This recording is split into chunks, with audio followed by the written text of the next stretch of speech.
اعوذ باللہ من الشیطان الرجیم، بسم اللہ الرحمن الرحیم۔ ایک کریکشن کرانا ہے پارے کے اندر۔ پیج نمبر ہے 24، آیت نمبر ہے 67۔ 67 یہ سیکنڈ لاسٹ آیت ہے پیج 24 پہ۔ اس میں مومنین دیکھیں، وما کان اکثرهم مومنین، میرے پارے میں لکھا ہوا ایمان لائے والے، تو اس کو ٹھیک کر لیں، ایمان لانے والے۔ وہ جو حمزہ پڑی ہوئی ہے اس کو نقطہ بنا دیں، لانے والے۔ اور جو آپ کی فرینڈز وغیرہ ہیں ان کا بھی کریکشن کرا دیں پلیز۔ انچارجز اپنی اپنی اسٹوڈنٹس کو بتا دیں کہ وہ اپنا کریکشن کر لیں۔ چلیے جناب آگے چلتے ہیں۔ سورۃ الشعراء آیت نمبر 105۔ کذبت قوم نوح المرسلین، قوم نوح نے رسولوں کو جھٹلایا۔ اذ قال لهم اخوهم نوح الا تتقون، جبکہ ان کے بھائی نوح علیہ السلام نے ان سے کہا تھا کیا تم ڈرتے نہیں ہو؟ انی لکم رسول امین، میں تمہارے پاس ایک امانت دار رسول ہوں۔ فاتقوا اللہ واطیعون، لہٰذا تم اللہ سے ڈرو اور میری اطاعت کرو۔ وما اسألکم علیہ من اجر، میں اس کام پر تم سے کسی اجر کا طالب نہیں۔ ان اجری الا علی رب العالمین، میرا اجر تو رب العالمین کے ذمے ہے۔ فاتقوا اللہ واطیعون، بس تم مجھ سے ڈرو اور بے کھٹ کے میری اطاعت کرو۔ تو یہ چھوٹی چھوٹی آیات ہیں جس میں کہ نوح علیہ السلام کا ذکر آ رہا ہے۔ ہم پہلے بھی پڑھ چکے ہیں الحمدللہ، دوبارہ اللہ تعالیٰ یاد دہانی کرا رہا ہے، لیکن ہر دفعہ یاد دہانی میں ایک نیا پہلو، نیا اینگل، نئی نصیحت سامنے آ جاتی ہے۔ تو پتہ یہ چلا ہمیں اس سے کہ الا تتقون کہا تھا نوح علیہ السلام نے۔ تبلیغ کا اہم مقصد نافرمانی کے انجام سے ڈرانا ہے۔ آپ صلی اللہ علیہ وسلم نے بھی لوگوں کو خبردار کیا تھا۔ تو ڈر کیا کرتا ہے؟ ڈر ایک بڑی زبردست اللہ تعالیٰ نے انسان کے اندر محرکہ رکھا ہے۔ ڈر اللہ نے بڑا زبردست جذبہ محرکہ ہے جو کہ انسان میں رکھا ہے۔ بعض دفعہ انسان کوئی کام نہیں کرتا، ڈر کی وجہ سے کر جاتا ہے، فوکس جو ہے وہ اس کا پکا ہو جاتا ہے، شارپ ہو جاتا ہے کسی کام کے اوپر۔ تو ڈر توجہ کو فوکس بھی کرا دیتا ہے۔ اب چھوٹی سی مثال ہم ڈسکس اگر کریں، ہم کلاس میں بیٹھے ہیں اور ٹیچر کہہ رہی ہے، یا اسکول ہے، اسکول روم ہے، اور کلاس روم میں ٹیچر بچوں سے کہتی ہے کہ اسٹینڈ اپ۔ اب کوئی کھڑا ہو رہا ہے، کوئی نہیں کھڑا ہو رہا، لوگ سن رہے ہیں نہیں سن رہے۔ امیجن کریں کہ اس کلاس میں چوہا آ جائے، سارے کے سارے کھڑے نہیں ہو جائیں گے، بلکہ تو سیٹوں کے اوپر کھڑے ہو جائیں گے سارے۔ تو یہ خوف جو ہے یہ انسان کو موٹیویٹ کر دیتا ہے، یہ کام کروا دیتا ہے جو نارمل حالات میں نہیں کر سکتے، ہم خوف میں وہ کام کر جاتے ہیں، عمل پر آمادہ کرواتا ہے۔ تو تقوی کا ان کو احساس دلایا، اور سب سے بڑا کریڈینشیل جو اپنا بیان کیا کہ میں کون ہوں، انی لکم رسول، میں رسول ہوں کیسا؟ امین۔ یہ کوالیفائنگ سٹیٹمنٹ ہے، یہ اپنی صفت بتائی ہے انہوں نے۔ اور پھر کیا کہا کہ اللہ کا تقوی اختیار کرو اور اپنی اطاعت کا حکم دیا، وَأَطِيعُونَ، اور میری اطاعت کرو۔ اللہ کا تقوی اختیار کرنا ممکن نہیں جب تک رسول کی بات نہ مانی جائے۔ بالکل وہی طریقہ ہے، لا الہ الا اللہ محمد رسول اللہ، وہی انداز ہے۔ اچھا آپ یہ دیکھیں کہ نوح علیہ السلام ہوں، یا مثال کے طور پہ صالح علیہ السلام ہوں، ٹھیک ہے، یا ہود علیہ السلام ہوں، ہمیں ان انبیاء جو کہ پری ابراہمک جو انبیاء رسول ہیں، ہمیں کسی کتاب کا ذکر نہیں ملتا ہے نا۔ کتاب کا ذکر نہیں آیا کہ اللہ نے یہ نازل کی ہے کتاب، اب تم اس کو پڑھو، لکھو، سمجھو، نہیں۔ صرف ہمیں ملتا ہے رسول کی اطاعت کا ذکر۔ وائی کتاب کا ذکر کیوں نہیں ہے؟ یا اللہ نے یا تو نازل کی کتاب ذکر نہیں کیا، عین ممکن ہے، یا ہو سکتا ہے اللہ نے کتاب نازل ہی نہ کی ہو، صرف رسول بھیجا، تو کیوں نہیں کتاب نازل کی اللہ نے؟ وہ بھی ہو سکتا ہے کہ پچھلی شریعت کو فالو کریں، جو آدم علیہ السلام کی شریعت ابھی فریش ہوگی، لوگوں کے دماغ میں بہت زیادہ عرصہ نہیں گزرا ہوگا، یہ بھی ایک ریزن ہو سکتا ہے۔ لیکن دوسری بات جو ہمیں سائنس بتاتی ہے، ایک تو سائنس ہمیں بتاتی ہے کہ جو رائٹنگ ہے یہ میکس 6,000-7,000 سال پرانی ہے، ناٹ مور دین دیٹ۔ تو لوگوں کو لکھنا نہیں آتا تھا، جب لکھنا نہیں آتا تھا تو پڑھنا کہاں سے آتا ان کو؟ تو ہو سکتا ہے کہ جو ہمیں نوح علیہ السلام کے ضمن میں کسی نازل ہونے والی کتاب کا ذکر نہیں ملتا، تو ہو سکتا ہے رائٹنگ ایجاد ہی نہ ہوئی ہو. تب دیکھیں نا قرآن کتنا سائنٹیفک ہے. تو جب لکھنے کا علم نہیں تھا تو پڑھنے کا علم ہی نہیں ہوگا. اچھا، آج جب لوگ کہتے ہیں کہ جب اللہ تعالیٰ فرماتا ہے قرآن میں کہ اطیعوا اللہ و اطیعوا الرسول، تو وہ کہتے ہیں کہ یہاں صرف قرآن کی اطاعت کا حکم دیا جا رہا ہے اور محمد صلی اللہ علیہ وسلم کی شخصی اطاعت کا حکم نہیں دیا جا رہا. آپ صلی اللہ علیہ وسلم کی اطاعت ہم پہ فرض نہیں ہے، بس ہم تو جو قرآن میں پڑھیں گے ہم تو وہی عمل میں لے کر آئیں گے، اسی پہ عمل کریں گے. تو یہاں تو ہم دیکھ رہے ہیں کہ نوح علیہ السلام کو کوئی کتاب نہیں دی گئی، تو پھر کس کی اطاعت کا حکم دے رہے ہیں؟ جب وہ کہہ رہے ہیں اطیعون، میری اطاعت کرو، تو کس کی اطاعت کی بات کر رہے ہیں؟ اپنی شخصی پرسنل اوبیڈینس کی بات کر رہے ہیں.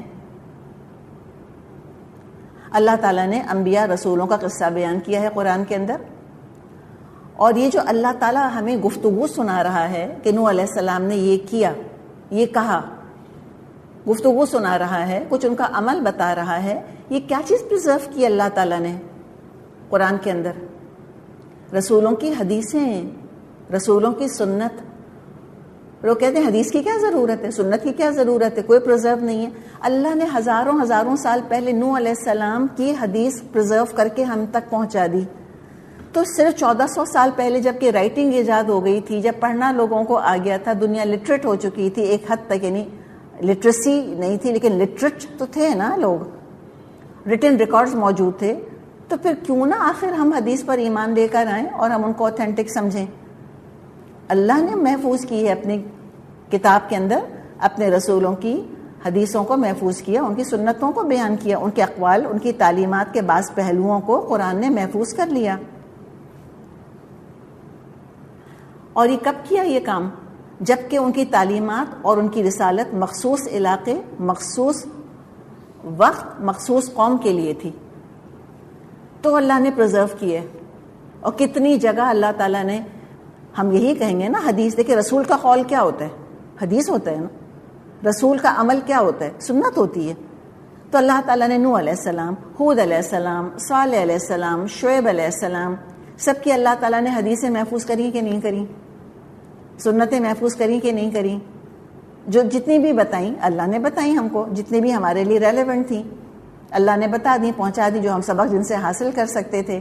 حالانکہ ہمیں پتہ ہے کہ ان کی رسالت محدود وقت کے لیے، محدود علاقے کے لیے، محدود قوم کے لیے تھی. تو اب یہ کیسے ہو سکتا ہے؟ سوچیں کہ رسول اللہ صلی اللہ علیہ وسلم، جن کے بعد کوئی رسول نہیں آنا اور جن کی رسالت تا قیام قیامت ہے، ان کے اقوال، ان کے اعمال کو محفوظ کرنے کا اللہ تعالیٰ کوئی بندوبست نہ کرتا.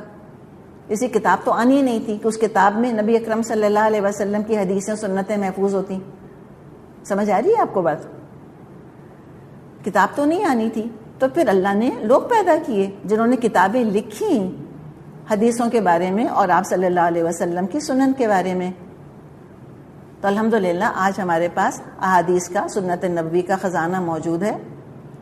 اس کے بغیر نہ ہم قرآن کے احکامات کو سمجھ سکتے ہیں، نہ اللہ کا تقوی اختیار کر سکتے ہیں. نہیں کر سکتے. فاتقوا اللہ، تو اللہ کا تقوی اختیار کرو، واطیعون، اور میری اطاعت کرو. وہی چیز، لا الہ الا اللہ، کوئی معبود نہیں سوائے اللہ کے. کیسے اللہ کی وحدانیت کا حق کیسے ادا کرو گے؟ محمد رسول اللہ، محمد صلی اللہ علیہ وسلم کو اللہ کا رسول مانو گے تو تم توحید کا حق ادا کر سکو گے، اللہ کی عبادت کا حق ادا کر سکو گے، اللہ کے تقوی کا حق ادا کر سکو گے. رسول کی اطاعت نہیں کرو گے تو نہیں کر سکو گے. سمپل بات ہے بالکل، کوئی راکٹ سائنس نہیں اس کے اندر. اور پھر آگے فرمایا نوح علیہ السلام نے، وما اسألکم علیہ من اجر ان اجریہ الا علی رب العالمین. یہ بھی ہم نے دیکھا کہ رسولوں نے کبھی دنیا کی کوئی چیز قوموں سے اجرت کے طور پہ طلب نہیں کری. بے نیاز تھے. اپنی ضرورت کے لیے اللہ کی طرف رجوع کرنا یا اپنی ضرورت کے لیے اپنے ہاتھ پاؤں استعمال کرنا. ڈونیشنز پر گزارا نہیں کرتے تھے کہ میری ذاتی زندگی کو مینٹین کرنے کے لیے فنڈز بناؤ، چڑھاوے چڑھاؤ، تحفے تحائف دو، نذرانے آ کر پیش کرو. نہ تعریف چاہیے تھی، نہ شہرت چاہیے تھی، نہ مقبولیت چاہیے تھی، قبولیت چاہیے تھی ان کو. جی قبولیت چاہیے تھی. نہ پیسہ چاہیے تھا، نہ کنسیشنز، کچھ بھی نہیں. کوئی اجر نہیں مانگتا. اللہ ہمیں ایسا بے لوس بنا دے اپنے دین کا کام کرنے والا, ایسا ہمیں اللہ تعالیٰ انصار اللہ بنا دے. یہ کہہ کر اور پھر ہم دیکھ رہے ہیں ایگزیکٹلی آیت نمبر 108 والا مضمون دہرایا, الفاظ بھی وہی دہرائے گئے لٹرلی ورڈ ٹو ورڈ, فاتقوا اللہ واطیعون. تو بس اللہ کا تقوی اختیار کرو اور میری اطاعت کرو. پھر اللہ کے تقوی کا ذکر آ گیا اور اطاعت کا ذکر آ گیا. تو رسول کی اطاعت کرو گے تقوی حاصل ہوگا, اور تقوی ہوگا تو رسول کی اطاعت کرو گے, ورنہ نہیں کرو گے. اور یہ جو 2 دفعہ ذکر آیا, ہو سکتا ہے اس لیے آیا ہو, اپنی حکمتیں تو اللہ ہی بہتر جانتا ہے, لیکن علماء بڑی انٹرسٹنگ الحمدللہ چیزیں ڈسکور کرتے ہیں. ان کا یہ کہنا ہے کہ جو 2 دفعہ ذکر آیا ہے فاتقوا اللہ واطیعون, اس لیے کہ نوح علیہ السلام کی تبلیغ کا زمانہ بہت طویل تھا, 950 برس, اس لیے 2 دفعہ تقوی اور اطاعت کا ذکر آیا ریمائنڈر کے طور پہ. قوم نے کیا جواب دیا؟ اب ذرا سائیکی سمجھیں قوم کی. قالو, بولے, انؤمن لک, کیا ہم تیری تصدیق کر دیں, یا تو جو باتیں کہہ رہے ہیں ہم مان لیں. واتبعک الارذلون, حالانکہ تیری پیروی رذیل ترین لوگوں نے کی ہے. ارذل کی جمع ہے ارذلون, ذلیل کا سپرلیٹو ہے دراصل, افعل و تفضیل ہے. ارذل ذلیل کمزور, ارذل کمزور ترین پست ترین, اور ارذل کی جمع ہے ارذلون. اس قوم کے اندر کیا لگ رہا ہے؟ ایک تو کلاس سسٹم کہ کچھ لوگ جو ہیں وہ اعلیٰ ہیں, کچھ لوگ گھٹیا ہیں. اور یہ کلاس سسٹم ہمیشہ سے دنیا میں رہا. بعض تو مذاہب کا باقاعدہ ان کے عقیدے کا ڈوگما کا حصہ ہے, جیسے ہندوازم. تو یہ انہوں نے کلاس سسٹم کو اتنا زبردست طور پہ پرزرو کیا ہوا تھا, اس لیے کہ ان کے انٹرسٹ کو سرو کرنے والی چیز تھی کہ ایک کمی کاری 3rd کلاس کیٹیگری رہنی چاہیے. ہمارے غلام, ہمارے روب میں مبتلا قسم کے لوگ, دبے ہوئے پسے ہوئے لوگ. اور یہ ڈیلیبریٹ یہ کلاس رکھی گئی, اس کو اپلفٹ نہیں کیا گیا. ہر ٹرائبل کمیونٹی میں, ہر ٹرائبل سوسائٹی میں ایسا ہوتا ہے کہ وہ چاہتے ہیں کہ ایک کلاس ایسی رہے جو کہ ارذلون رہے, کمزور رہے. کس طرح کمزور رہے؟ ذہنی طور پہ, علمی طور پہ, اخلاقی طور پہ, ہر طرح سے کمزور رہے, ہر طرح سے وہ دبے رہیں, ہر طرح سے وہ پسے رہیں, پیسے کے طور پہ وہ کم رہیں, تاکہ کبھی ہمارے خلاف سر اٹھا نہ سکیں, ہمیں ایبسلیوٹ اتھارٹی مانیں, کبھی بغاوت نہ کریں ہمارے خلاف. تبھی ہم دیکھتے ہیں کہ جو ہمارا اپنا ملک ہے پاکستان, اس میں جو گاؤں ہیں, یہاں پر تعلیم کی کوششیں کیوں نہیں کامیاب ہوتی؟ اسکول کیوں نہیں کھلتے؟ ترقی کیوں نہیں ہو پاتی؟ چاہے حکومت کوشش کرے, اب اللہ ہی بہتر جانتا ہے کس حکومت نے کتنی کوشش کری, لیکن ریالٹی ہمارے سامنے ہے نا کہ گاؤں کے اندر تعلیم نہیں ہے, ترقی نہیں ہے. کیوں؟ جو اس گاؤں کے زمیندار ہیں یا وڈیرے ہیں, وہ نہیں چاہتے کہ زمین, جو ہمارے انڈر کام کرنے والے جو ہیں یہ لوگ, یہ کہیں پڑھ لکھ جائیں یا ان کو کوئی نارمل بیسک ہیومن ایمنٹیز فراہم ہو جائیں, کہیں طاقتور نہ ہو جائیں. پھر تو یہ ہمارے ظلم کے خلاف آواز اٹھائیں گے, ہمارے اقتدار کے لیے خطرہ بنیں گے. تو اسی طرح ہمیشہ ایک کلاس ہوتی ہے, وہ ایک کلاس کو دبا کے رکھتی ہے. اور کیوں دبا کے رکھتی ہے؟ آبویسلی اس میں انجسٹس ہمارے سامنے آ رہا ہے. تو اس ایک جملے کے اندر ہمیں پرائیڈ, ہمیں تکبر, ہمیں کلاس سسٹم, ہمیں معاشرے کی ظالمانہ تقسیم, ایک ظالم طبقہ جو کہ جابر طبقہ ہے, جو مسلط ہوا ہے ایرسٹوکریسی کی شکل میں غریبوں کے اوپر, اور جو ہم اپنی جو پولیٹیکل زبان ہے اس میں کہتے ہیں نا, غریبوں کا خون چوس رہا ہے, ان کا استحصال کر رہا ہے for their own vested interest, یہ موجود رہتا تھا. اب وہ کیسے ٹھنڈے پیٹوں برداشت کرتے کہ رسول آ کر عدل قائم کر دیں, تعلیم عام کر دیں, انسانیت کے درجے پہ سب لوگوں کو لا کر برابر کر دیں. یہ ان کا غرور برداشت نہیں کر سکتا تھا, یہ ان کا ویسٹڈ انٹرسٹ کبھی بھی گوارا نہ کرتا. اور بہت بڑی رکاوٹ قریش مکہ کے قبول اسلام میں جو تھی, وہ یہ کہتے تھے یہ کیسا دین ہے جو سب کو برابر کر رہا ہے, کیا بلال اور سردار برابر ہوں گے؟ کیسے ہوگا؟ یہ سمجھ ہی نہیں آتا تھا ان کو, اتنا ایروگنس ان کے اندر تھا. تو ایسے معاشروں کو سنوارنا, سدھارنا آسان کام نہیں ہوتا ہوگا. وی کین امیجن 950 برس کی تبلیغ کے بعد بھی ان کے اندر سے یہ خناس نہیں نکلا تھا. تو کس تکبر کے ساتھ قوم نے جواب دیا نوح علیہ السلام کو کہ یہ جو 3rd کلاس لوگ تمہارے ساتھ رہتے ہیں ارذلون، ہم ان کے ساتھ نہیں بیٹھیں گے. تو یہ دعوت کو ٹھکرایا تو کس بیسس کے اوپر؟ کتنی illogical بات کری ہے نا. تو آج بھی ہم یہ ایٹیٹیوڈ دیکھتے ہیں کہ لوگ کہتے ہیں کہ پیسے والے پڑھے لکھے لوگ عام طور پہ اسلام پہ نہیں چلتے، غریب فقیری نمازیں پڑھتے ہیں، داڑیاں رکھتے ہیں، وہی چادر ان کی عورتیں جو ہیں وہ پردہ کرتی ہیں. تو آج بھی کوئی بھی اجتماع کہیں اگر ہو رہا ہو اس میں دیکھ لیں زیادہ تر غریب، زیادہ تر لوور مڈل کلاس لوگ ہی وہاں پر موجود ہوتے ہیں، اور پیسے والوں کا پیسہ تکبر کا سبب بن جاتا ہے. نہ جھک سکتے ہیں، نہ اپنے علاوہ کسی کو سردار ماننے پر راضی ہوتے ہیں. تو کہا کہ یہ تو ارذل لوگ، یہ تو کمزور ترین، یہ تو بدترین لوگ، یہ تمہارے ساتھ ہیں، یہ تمہاری صحبت میں رہتے ہیں، تم ان جیسے لوگوں کی صحبت میں رہتے ہو. تو اگر کم پڑھے لکھے اور کمزور طبقہ، پسا ہوا طبقہ، کمی کاری، نوکر خادم غلام اگر قبول کر رہے ہیں تو دعوت بھی گھٹیا ہوگی. گھٹیا طبقہ قبول کر رہے ہیں اسلام تو اسلام بھی گھٹیا ہی ہوگا. ہم اسلام خاص طور پہ کہہ رہے ہیں کہ ہر رسول اسلام ہی لے کر آئے. تو لوگوں کو فالوور سے انہوں نے دین کا اندازہ لگایا کہ اگر اعلیٰ ہوتا تو ہم جیسے سردار مانتے. یعنی کہ آپ یہ دیکھیں نا کہ ان امپورٹنٹ چیز کو امپورٹنٹ بنا دیا اور اپنے گریبان میں نہیں جھانکا کہ ہم ظالم ہیں، ہم نے کلاس سسٹم بنایا ہوا ہے، ہم نے ایک کلاس کو ایکسپلائٹ کیا ہوا ہے اور دوسرے کو جو ہے ہم نے اس کے بلبوتے پر ہم نے اوپر چڑھایا ہے. اب نوح علیہ السلام کو دیکھیں ان کے he turn the tables on them, ان کی بات انہیں پر الٹ دی. ارذلون کہا تھا نا انہوں نے، تو یہ جو متکبر سردار ہیں، جو ملا ہیں قوم کے، یہ ارذلون سے کیا مطلب لے رہے ہیں؟ کم پیسے والے، غریب. نوح علیہ السلام نے اس ٹرم کو چیلنج نہیں کیا، کہا قال وما علمی بما كانوا يعملون. نوح علیہ السلام نے کہا میں کیا جانوں ان کے عمل کیسے ہیں. کیا بات ہے بھائی، اس پہ تو بہت سارے تھمز اپ ہونے چاہیے، بہت ساری لائکس آنی چاہیے اس کے اوپر، اس طریقے استدلال کے اوپر کہ تمہارا اعلیٰ گھٹیا کا اتنا سپرفیشل معیار ہے. تم جیب دیکھتے ہو، میں دل دیکھتا ہوں، میں تو قلب سلیم دیکھتا ہوں. اسٹینڈرڈ کا ڈیفینیشن، ارذلون کا ڈیفینیشن ہی چینج کر دیا انہوں نے. کتنی عقل چاہیے اس کے لیے. تم دنیاوی اسٹیٹس کو دیکھتے ہو اور میں ان کی روحانی، ایمانی، عملی حالت دیکھتا ہوں. تم دنیاوی محل دیکھتے ہو، میں ان کا انجام دیکھتا ہوں کہ اللہ نے ان کے عمل کے بدلے کیسے کیسے محلات ان کے لیے بنائے ہیں.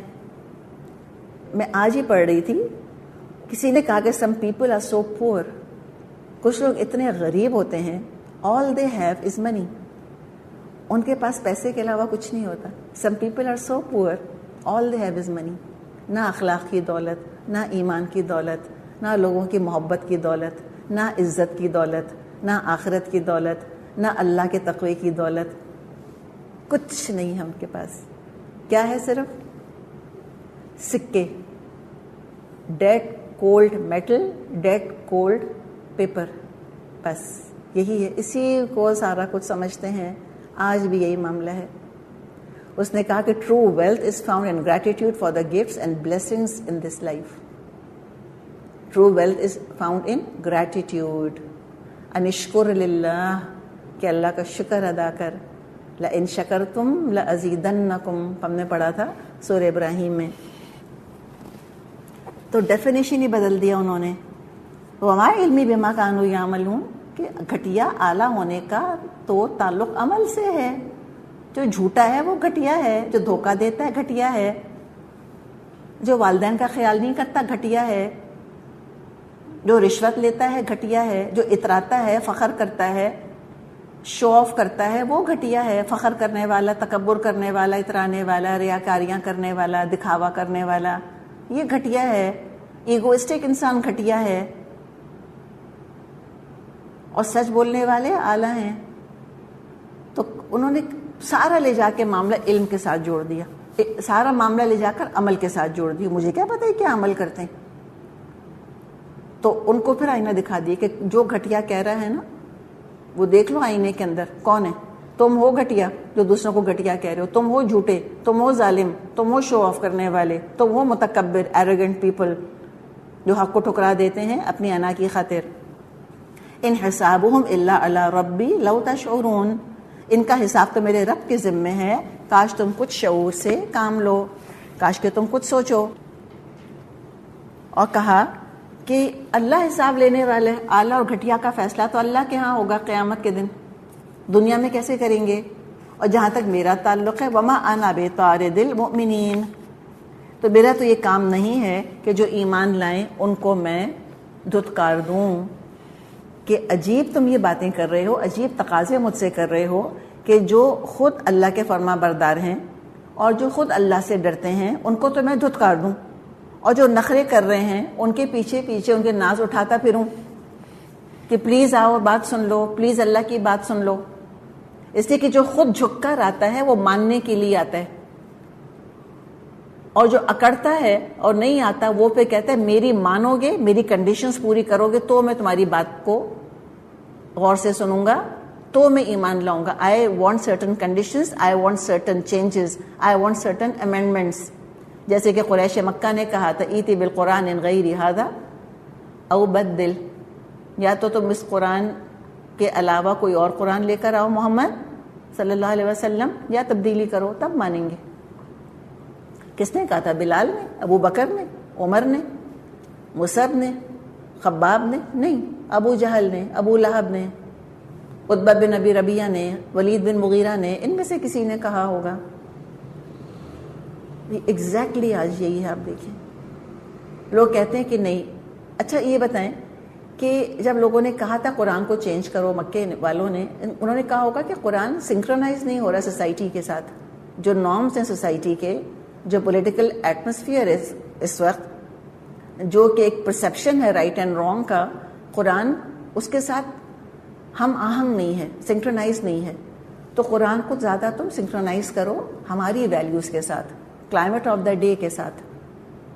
آج ایگزیکٹلی یہی بات ہے. ایگزیکٹلی آج یہی کہتے ہیں کہ آؤٹ ڈیٹڈ ہے، آؤٹ موڈڈ ہے، میڈیویل ہے، اینشنٹ ہے، اینشنٹ مورل ویلیوز ہیں اس کی. آج نہیں ہو سکتا. کیسے نہیں ہو سکتا؟ ہاں جہاں جہاں گنجائش ہے علماء بھرپور گنجائش دینے کی کوشش کرتے ہیں، ایسے اسکالرز ہم دیکھ رہے ہیں. لیکن جو چیز چینج نہیں ہو سکتی وہ کسی بھی طرح چینج نہیں ہو سکتی. تو کہا کہ یہ تو جھک کر آنے والے لوگ ہیں، مومن ہیں، میں ان کو دور نہیں کر سکتا اپنے آپ سے. ان انا الا نذیر و مبین، میں تو بس ایک صاف صاف خبردار کرنے والا ہوں. پھر ان کو پوری طرح ڈٹ کے سمجھا دیا کہ میں تو وارن کر رہا ہوں تم کو. اب مثال کے طور پہ ایک وارننگ ہے، کیا سائیکلون آ رہا ہے، ٹھیک ہے. اب کوئی خفا ہو جائے کہ تم نے کہا کیوں سائیکلون آ رہا ہے. اب مثال کے طور پہ وارننگ ہے کہ کووڈ جو ہے ایک ایپیڈیمک بن کے پھیل رہا ہے، اور کہے کہ بھئی تم تقوی اختیار کرو. تقوی کیا؟ پروٹیکشن، ماسک پہنو، سوشل ڈسٹینسنگ کرو، ویکسینیٹ کراؤ اپنے آپ کو. اب ان سے کوئی لڑنا شروع کر دے کہ تم نے کہا کیوں سائیکلون آ رہا ہے، تو وہ کیا کہے پھر کہ نہیں آ رہا. اگر وہ کہہ دے گا نہیں آ رہا تو اس نے تو مروا دیا لوگوں کو. یا اگر کووڈ ہے اور ایپیڈیمک پھیل گئی ہے اور پریکاشن کے لیے کہا جا رہا ہے، اور وہ کہے کہ نہیں تم نہ ماسک پہنو، نہ سوشل ڈسٹینسنگ کرو، نہ ویکسین لگاؤ، کچھ نہیں ہوتا، تو مروا دیا نا لوگوں کو تو اس نے. اور ہم آج بھی دیکھ رہے ہیں، آج بھی یہی ہو رہا ہے. لوگ کہتے ہیں کچھ نہیں ہوتا ان چیزوں سے، اور پھر لوگوں کو ہو رہا ہے. تو بات یہ ہے کہ نذیر اپنی طرف سے چیز کیسے چینج کر سکتے؟ وہ اپنی طرف سے انتظار تھوڑی کر رہے ہیں، دل سے گھڑ کے تھوڑی کہہ رہے تھے وہ کہ سائیکلون آ رہا ہے. بھی آ رہا ہے تو بتا دیا تم کو.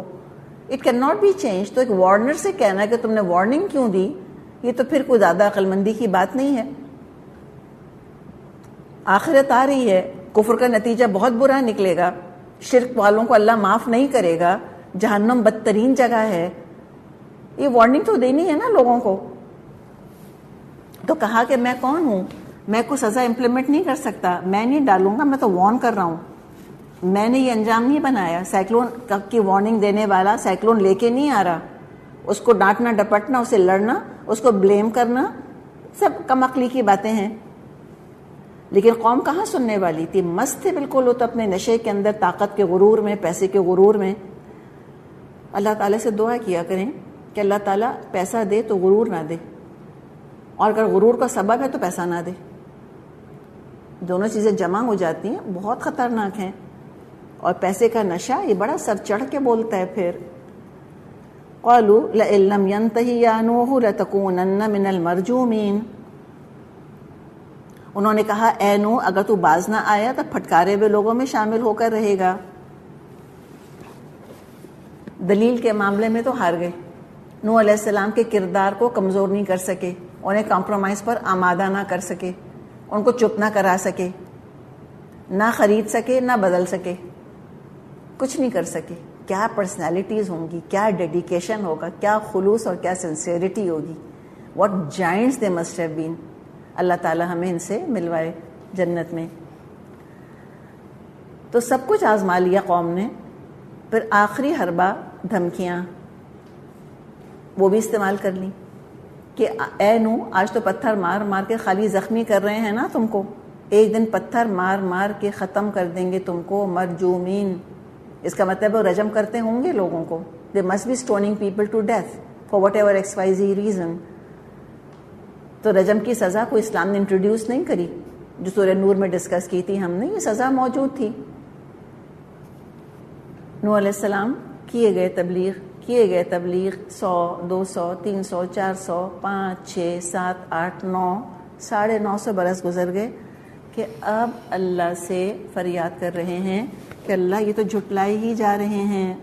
قال رب ان قومی کذبون. نوح علیہ السلام نے دعا کی اے میرے رب میری قوم نے تو مجھ کو جھٹلا دیا. نہیں مانتے، کسی صورت ماننے پہ تیار نہیں.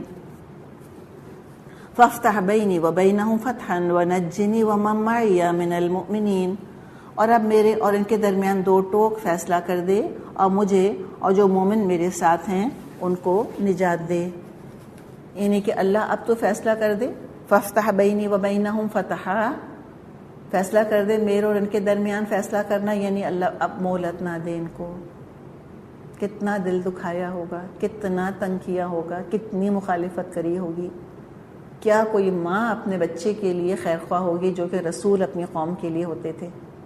تو کتنا ماں کو تنگ کیا ہوگا کہ ماں پھر بچے کے لیے اللہ سے دعا کرے کہ اللہ اس کو اٹھا لے، اس کو موت دے دے. کتنا قوم نے تنگ کیا ہوگا کہ نوح علیہ السلام دعا کر رہے ہیں کہ اللہ تعالیٰ بس اب اور مہلت نہ دے ان کو. سورہ نوح میں انشاءاللہ ہم پڑھ لیں گے لا تذر علی الارض من الکافرین دیارا. اللہ تعالیٰ اس زمین پر ایک کافر کا گھر نہ چھوڑ. اللہ کسی کافر کا گھر نہ چھوڑنا یہاں پر. اچھا ایک تو یہ، اور دوسری کیا دعا کری؟ نجنی ومن معی من المؤمنین، اور مجھے اور جو مومن میرے ساتھ ہیں ان کو نجات دے دے. اپنی نجات کو فار گرانٹیڈ نہیں لیا کہ آف کورس نجات تو ملنی ہے نا مجھ کو، تو نہیں، اس کے لیے بھی دعا کری کہ اللہ تو دے نجات. اپنا حق نہیں سمجھا کہ اللہ میں تو تیرا ہی کام کر رہا تھا، میں نے تھوڑی کہا تھا مجھے رسول بنا کر بھیج. تو نے رسول بنایا مجھ کو، اب تیری رسپانسبلٹی ہے مجھ کو نجات دینا. کب یہ مومن اور متقی اللہ کو جاننے والا، اللہ سے ڈرنے والا کوئی حق نہیں سمجھتا اپنا اللہ کے اوپر، کوئی احسان نہیں جتاتا اللہ کے اوپر. وہ تو گڑ گڑا کر مانگتا ہی رہتا ہے، جھکا ہی رہتا ہے اللہ کے آگے. تو دعا کری انہوں نے، اللہ نے دعا قبول کری. فَأَنْجَيْنَاهُ وَمَن مَّعَهُ فِي الْفُلْكِ الْمَشْحُونِ. آخر کار ہم نے اس کو اور اس کے ساتھیوں کو ایک بھری کشتی میں بچا لیا. ثُمَّ أَغْرَقْنَا بَعْدُ الْبَاقِينَ. اور اس کے بعد باقی لوگوں کو غرق کر دیا. تو فلک المشحون جہاز کیسا تھا؟ مشحون نے بتایا کہ اٹ واز پیکڈ ایبسلیوٹلی، بھرا ہوا جہاز تھا. کیا کیا چیزیں بھری ہوئی ہوں گی؟ سارے انسان جو تھے، انسان تو زیادہ نہیں تھے، 80 کا فگر ہمیں ملتا ہے. سارے جانوروں کے جوڑے، جانوروں کا چارہ، اپنا کھانا، پتہ نہیں کتنے عرصے تک پانی میں رہیں گے. جو تھوڑا بہت لوگوں کا سامان ہوگا، وہ جو کچھ تھا سارا پیک تھا. تو باقی سارے ڈوب گئے، صرف وہ بچے جو کہ جہاز میں موجود تھے. تو بڑا امپورٹنٹ ہمارے لیے سبق کہ ورلڈلی اسٹیٹس دیکھے بغیر نیک لوگوں کی صحبت اختیار کریں. ان فی ذلک لآیہ وما کان اکثرهم مؤمنین وان ربک لہو العزیز الرحیم. یقیناً اس میں ایک نشانی ہے مگر ان میں سے اکثر لوگ ماننے والے نہیں، اور حقیقت یہ ہے تیرا رب زبردست بھی ہے اور رحیم بھی۔ متکبروں کے لیے اللہ العزیز ہے، دنیا کے متکبروں کے لیے اللہ پکڑ کرنے والا ہے، اور عاجز مظلوم نرم لوگوں کے لیے الرحیم ہے۔ تو اب نشانیاں کیا کیا ہیں؟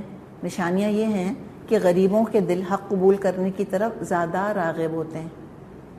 پیسے کا بیریئر نہیں ہوتا نا، پیسہ دل سخت کر دیتا ہے، سخت انسان میں ایٹیٹیوڈ پیدا کر دیتا ہے۔ اچھا جی، دوسرا سبق کیا ہوا کہ رسول کی اطاعت کے بغیر تقویٰ حاصل نہیں ہو سکتا۔ جس کے دل میں اللہ کا خوف ہوگا وہی رسول کی بات کو اہمیت دے گا۔ اچھا، اور کیا سبق ہے؟ وَمَا كَانَ أَكْثَرُهُم مُؤْمِنِينَ، یہ تو 100% فٹ بیٹھتا ہے نوح علیہ السلام کے کیس میں۔ ساری انسانیت جو موجود تھی ساری ڈوب گئی، 80 بچے تھے۔ مومن ہمیشہ تھوڑے ہی رہے ہیں، تو میجورٹیز نیور اتھارٹی دین کے معاملے میں۔ چلو تم ادھر کو ہوا ہو جدھر کی، while you are in Rome do as Romans do، نہیں، یہ مسلمان ایسا نہیں کرتا۔ وہ اقلیت میں رہنا پسند کرتا ہے، وہ فلو اگینسٹ دا ٹائٹ پر عمل کرنے والا ہوتا ہے، دین نہیں چھوڑتا۔ اکثریت نے تو بات ماننے سے انکار ہی کیا۔ اور کیا پتہ چلا ہمیں نشانی یہ ملی، سبق یہ ملا کہ انسانوں کی ویلیو ان کے عمل سے ہوتی ہے، ان کی دولت سے نہیں۔ اور ہم نے ایک اور لیسن جو بھی اخذ کیا تھا کہ ہم اپنے دوستوں میں، اپنے ملنے والوں کے سرکل میں نیک لوگوں کو شامل کریں، چاہے وہ کسی بھی سٹیٹس کے ہوں دنیاوی طور پہ۔ اچھا، اب یہ کیسے ہوگا؟ طریقہ بھی تو دیکھنا ہے نا کہ کیسے ہوگا۔ کہ ہوتا کیا ہے، جو انجینئر ہیں نا وہ انجینئرس کے اندر ملتا جلتا رہتا ہے، جو ڈاکٹر ہیں وہ ڈاکٹرز میں ملتے جلتے رہتے ہیں، ٹھیک ہے؟ یا تو اپنے خاندان میں انسان ملتا جلتا رہتا ہے، تو خاندان میں بھی دیکھیں، خالی سٹیٹس اور گھر نہ دیکھیں، یہ دیکھیں کہ کون پریکٹسنگ مسلمز ہیں، ان کے ساتھ میل جول رکھیں، ان کی صحبت اختیار کریں۔ لیکن ہوتا یہ ہے کہ عام طور پہ خاندان سارے ایک ہی طرح کی آئیڈیالوجی، ایک ہی طرح کے عمل پہ چل رہے ہوتے ہیں۔ نارملی یہ ہوتا ہے، ایک ہی جیسی ان کی تھنکنگ، ایک ہی جیسا مائنڈ سیٹ، ایک ہی جیسی ویلیوز ہوتی ہیں۔ پھر پروفیشن وہ انسان کو باؤنڈ کرتا ہے، پھر کوئی کامن انٹرسٹ، کوئی ٹینس کھیلتا ہے، کوئی سوئمنگ کرتا ہے، کوئی مثال کے طور پہ کوئی اور کسی کا اگر کوئی پیشن ہے یا کوئی ہابی ہے تو وہ انہیں کے ساتھ اٹھیں گے بیٹھیں گے۔ کوئی کلب، کسی کلب کے ممبر ہوتے ہیں وہ آپس میں دوستی کر کے رکھتے ہیں، یا پھر ایک اور جو سوشل سرکل بنتا ہے وہ بچوں کے اسکول کے حساب سے بنتا ہے۔ جس اسکول میں بچے جا رہے ہوتے ہیں تو اپنے بچوں کے جو دوست ہوتے ہیں ان کے ماں باپ کے ساتھ دوستی ہوتی ہے، یہی ہوتا ہے نا۔ تو نارملی دیکھیں ہوتا کیا ہے کہ لوگ ایک طرح سے اپنے سوشل پوزیشنز میں قید ہو جاتے ہیں۔ It's very difficult to get out, اور بڑا مشکل ہوتا ہے وہاں نکل کر لوگوں کو ڈھونڈنا۔ اس کا علاج حل کیا ہے؟ What is the way out? Outlet کیا ہے اس کا؟ طریقہ کیا ہے؟ علم کی مجلس، قرآن کے درس کی مجلس۔ وہاں ہر طرح کے لوگ آتے ہیں، امیر بھی غریب بھی، زیادہ پڑھے کم پڑھے، ایرسٹوکریٹس ایلیٹس اور نان ایرسٹوکریٹس نان ایلیٹس۔ وہاں پہ انسان گھلتا ملتا ہے ان کے ساتھ، وہاں اس کا میل جول بڑھتا ہے، وہاں ایسے لوگ ملتے ہیں۔ تو یہ علم کی مجلسیں جو ہیں، اور علم کی مجلسوں میں خاص طور پہ مراد کیا ہے؟ دین کی مجلس، قرآن کا جہاں پڑھایا جاتا ہے، قرآن کلاسز جس کو کہ ہم کہتے ہیں، درس کی مجلسیں۔ اچھا، درس کی مجلس بھی الگ چیز ہے۔ دیکھیں درس میں بھی کیا ہوتا ہے، گھروں کے اندر ہوتا ہے، تو ہم بھی اپنے رشتہ داروں کو ہی بلاتے ہیں، قریب کے لوگوں کو۔ یہ جو قرآن کلاسز ہیں یہاں پر ہم کو وہ صالح صحبت ملتی ہے الحمدللہ۔ تو ان کلاسز کا اہتمام، ان جگہوں پہ آنے جانے کا اہتمام کریں، اور یہاں دیکھیں کہ کون پریکٹس کر رہا ہے دین کو، کون ہے کہ جو کلاس میں سنتا ہے اور فوراً عمل کر لیتا ہے۔ ایسے لوگوں کی صحبت اختیار کرنی چاہیے۔ اس کا مطلب اپوزٹ نہیں ہے کہ جو ہمارے اپنے دوست ہیں، جو ہمارے سوشل سرکل والے ہیں، ان کو سب کو چھوڑ دیں، آف کورس ناٹ، یہ ہرگز مطلب نہیں۔ ہم نے کیا کہا؟ ان کو بھی پکڑیں اور کچھ اچھے لوگوں کو شامل کر کے رکھیں، چاہے وہ آٹے میں نمک کے برابر ہے۔ کھانے میں نمک کتنا ڈالتے ہیں؟ چٹکی، 2 چٹکی، 1 ٹی اسپون، لیکن کھانے کا مزہ اسی سے ہے۔ تو یہ ہماری صحبت کا مزہ بھی انہی نیک لوگوں سے ہے۔ ایک ہو، 2 ہو، کوئی بھی ہو، ان کو شامل رکھنا ضروری ہے۔